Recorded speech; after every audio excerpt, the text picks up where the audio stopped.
Olá, meus irmãos, graça e paz seja convosco. A lição de hoje, terça-feira, nos traz o título Até quando julgarão injustamente? Esse Salmos 82 é um salmo que evoca a justiça de Deus e a intervenção pela injustiça humana. Nós sabemos, irmãos, que a única forma de haver um julgamento justo é através de um julgamento analisado em todos os seus detalhes, sem nenhum passar a mão em qualquer situação desfavorável ou alguém que venha se tornar seu tão amigo a ponto de passar a mão em alguns erros. Cristo, o nosso próprio Deus, ele é o nosso amigo, não é um colega de bar. Ele não é aquela pessoa que dá um tapinha nas costas e fala, fica tranquilo, a gente se ajeita no final. Não. Ele quer que haja mudança de vida. Então, em seu julgamento, ele quer que haja, de fato, a transparência, honestidade. Porque entre as bem-aventuranças, o próprio Jesus, né, no Sermão do Monte, ele escreveu lá, bem-aventurados que têm fome e sede de justiça. Então, essa fome de justiça é que lhe ocasiona uma vida de incessante transformação. O mundo em que nós estamos vivendo, irmãos, ele é muito injusto, ele é muito mau. O governo que nós temos, eu falo não de um governo específico, um governo patriótico, um governo da nossa pátria, estou falando de um governo mundial. Não há como a gente poder observar se de fato aquilo que é legal, legalmente falando, se torna algo moral. E me chama a atenção, né? Eu estava falando com um conhecido meu e ele me disse o seguinte: Abel, aqui em minha região, não vou falar por questão de ética, no interior onde ele mora, foram cortados 1.191 Bolsa Família ou auxílio, pessoas que de fato precisavam. E isso por conta de quê? E ele me deu descrição, mulheres que tinham 2 filhos, que não têm pais, que passam por dificuldade, enfim. Outras regiões a gente nota também injustiça. E tudo isso por questão de dinheiro. Sabe, é lamentável isso. Eu não quero estar aqui parecendo que eu estou jogando para um lado e para o outro, até porque eu preciso me posicionar de forma neutra. Mas eu falo isso de maneira generalizada. É raro a gente encontrar uma pessoa que se importe com o benefício de outro. Alguém que queira ajudar sem querer nada em troca. Uma certa vez eu fiz uma ajuda para uma senhora e ela estava subindo a escada, né? Eu levei algumas coisas para ela até lá e ela disse assim, eu vou lhe dar a você R$ 10. Eu disse, irmã, não tem necessidade disso.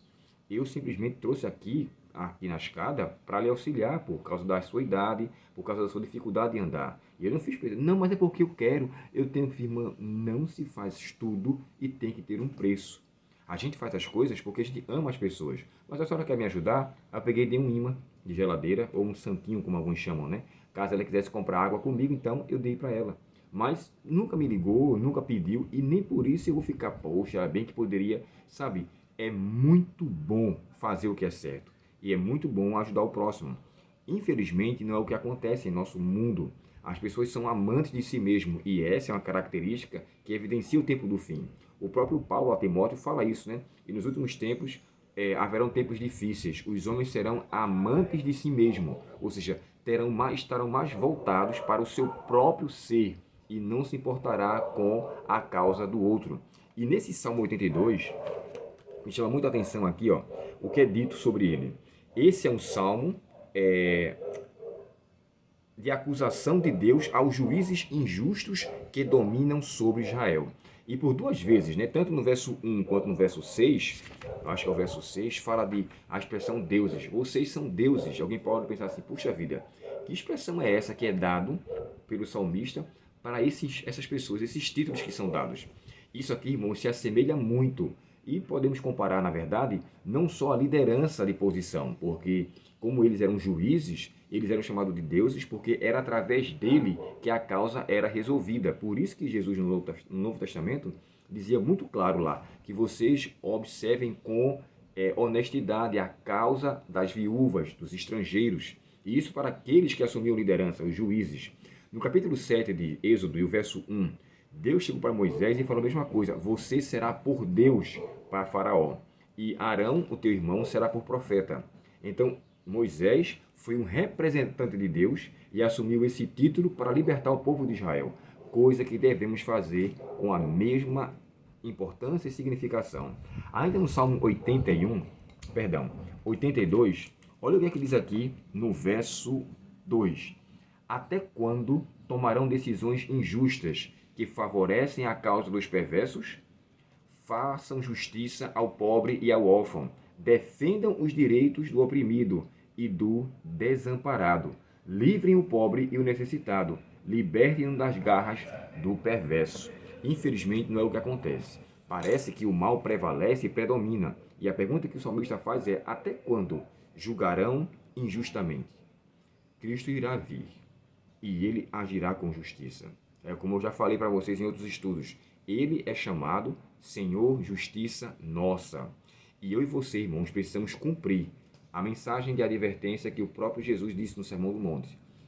Bem-aventurado os que têm fome e sede de justiça, porque serão fartos. Ser justo aos olhos dos outros não é fácil.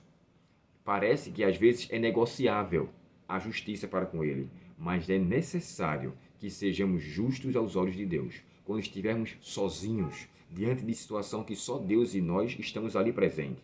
E quando formos avaliar uma causa do outro, façamos com o verdadeiro cristianismo e como aquele que está à face de Deus para avaliar e poder intervir de forma honesta, sóbria e justa, para que Deus também nos conceda a bênção de nos manter justos aos seus olhos. Que Deus, portanto, nos abençoe e que eu e você possamos buscar essa justiça que Cristo, de fato, irá nos fartar lá no futuro, porque seremos fartos dessa dádiva. Oremos ao Senhor. Querido Pai Celestial, obrigado, Senhor, pela Tua palavra e obrigado, Senhor, pela certeza de que essa injustiça no mundo não prevalecerá. Parecerá que ela estará predominando, mas com a Tua intervenção ela terá fim.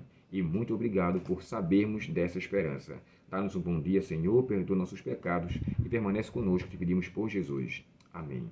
Deus muito te abençoe. Até o próximo estudo, até o próximo vídeo. E que Deus o guie nesse dia e ele faça justo aos seus olhos, desde agora e para sempre. Até logo.